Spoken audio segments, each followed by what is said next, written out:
It's proving ever popular, and it's time for our history slot this morning in the good company of Eamonn McEneaney of Waterford Treasures. Good morning to you, Eamonn. Good morning, Ollie. Good morning, listeners. Good to be talking to you this morning. Now, what have you got in store for us? Well, today I suppose we've neglected women a bit, I'm afraid, in our history. So today I want to talk about a famous silversmith family in Waterford in the 18th century, and we have a beautiful image sent on to you there of a Terrapin snuff box. People use snuff, and the box really was like having a very high-end iPhone or something, that you had to show off what you kept your snuff in. And very much a prestige symbol. Oh, really prestige thing, yeah. And this was made of a terrapin shell. Terrapins are basically turtles or tortoises or whatever. They're all from the same family. They're prehistoric, basically. They go back to the time of the dinosaurs. They survived because they could go into the water. These shells will be brought back by sailors sailing to America, particularly around the Gulf of Mexico, that part of America's southern states. And they buy these shells. Hopefully it was the shell of a dead terrapin, and because they're becoming extinct, they're an endangered species. Indeed. And it's about 13 or 14 centimetres long, about 5 or 6 inches, about 4 or 5 inches, and it's made into the shell has been made into a lovely snuff box by a woman called Anastasia Fleming. Her father-in-law had started to make silver here in Waterford, admitted to make silver, admitted to the Guild of Silversmiths in Waterford in the freedom of the city in 1749. He was a Catholic, which would be unusual at the time. They had to take an oath, all right, but he was a silversmith. Then she married his son, Ignatius, who made a beautiful monstrance throne, a gilded monstrance throne, which we have on loan from the cathedral. And then when he died in about 1775, as was the tradition going way back into the Middle Ages, that a guild worker, the male, once he died, and again it shows you that the women were quite able to make things, whether it was cloth or silver or whatever trade you were in, that the women were allowed to practice in their own right, and she has her own stamp, and she stamps this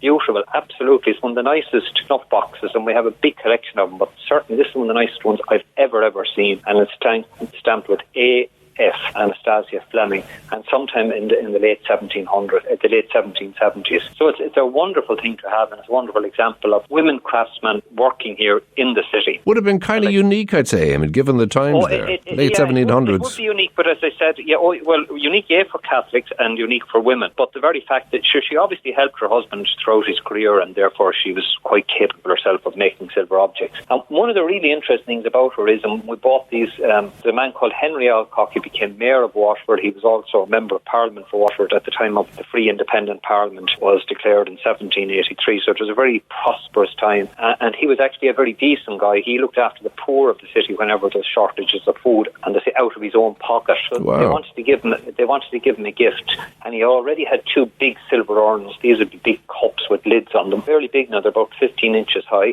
and he obviously had to, and we know that from our researches, and he said to the council wanted to buy him a gift. He said, look, copy these for me, and I'd rather something to match up. He was a great man for silver. We know he's one of the biggest collections of silver probably of any one of his class in Ireland, because it comes up for sale every so often. And he got the council that make him this as a gift for his generosity to the poor. But it's interesting, this was a male-dominated council. You had to be a man, and they had to be Protestant. And yet, when they gave the job of acquiring or getting these 2 big urns made to match the 2 that he already had, they gave that to Anastasia Fleming, which goes to show you that she was a respected woman, and respected as a Roman Catholic, and respected as a craftsperson. So I was just going to say, obviously it said a lot about her ability, Eamonn. Yeah, it does. And the really interesting is we bought those at auction in America about 10 or 15 years ago. Those 2 with the coat of arms of the city on that he was given as a gift. We did know that obviously the family has died out, or that the direct descendants have died out. But we did know there was another 2, and about a year ago we managed to acquire the other 2 as a gift. Wow. to the museum. I mean, it's priceless to have the 4 of them together. Sure, absolutely, and very unique. When we had a person assessing them, he was able to tell us. He said he didn't look at the date stamp on them. I said these are assessed. You see, and he said they are. He said, but those 2 over there are earlier than those 2. And I said, how do you know it? Because he said they're obviously copies. They're not as perfect as the first 2, but still,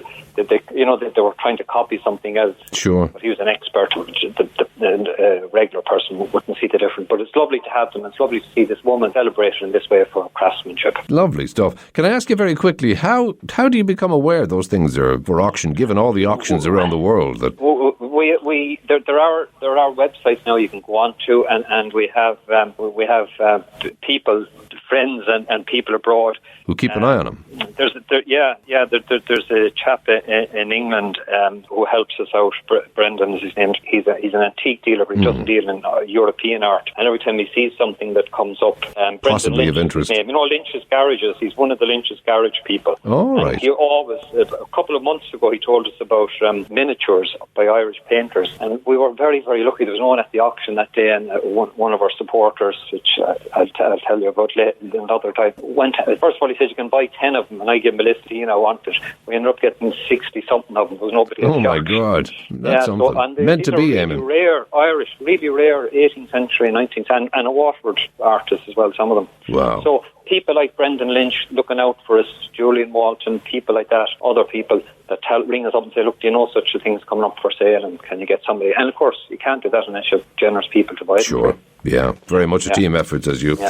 Eamonn McEneaney, Waterford Treasures, thank you yet again, and we appreciate you taking us on your virtual tour. Thank you, Ollie. Thanks, Eamonn. Bye-bye. Bye.